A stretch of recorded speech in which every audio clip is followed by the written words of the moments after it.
County Sheriff's Office is looking for more information following a deadly crash in Sadieville. WKYT's Maggie Rickerby talking with the sheriff today about how people can help with their open investigation.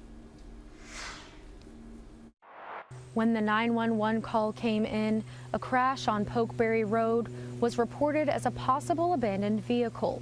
But when police arrived, they discovered that somebody was inside. The Scott County coroner has yet to confirm the identity of the person who died.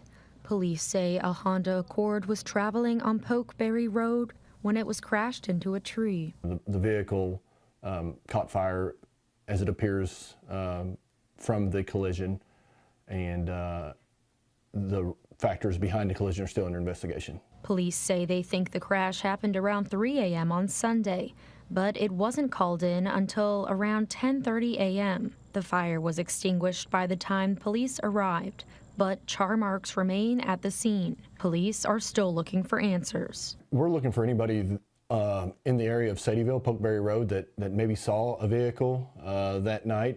Pokeberry's not a very heavily traveled roadway. Police say the person in the vehicle has been taken to the medical examiner's office in Frankfort. Nettles says they may have identified the victim, but it is still too early to release that information. The individual that we believe may have left a party that was being held on Outlet Center Drive here in Georgetown earlier that evening. And if anybody may be familiar with somebody leaving that party and going to Sadieville, we would like to speak with them. While the crash is still under investigation, the Scott County Sheriff's Office is looking for anyone to come forward with any information. In Scott County, Maggie Rickerby, WKYT. Deputies say anyone with any information can contact the Scott County Sheriff's Office. We have that phone number for you inside this web story on the WKYT News app.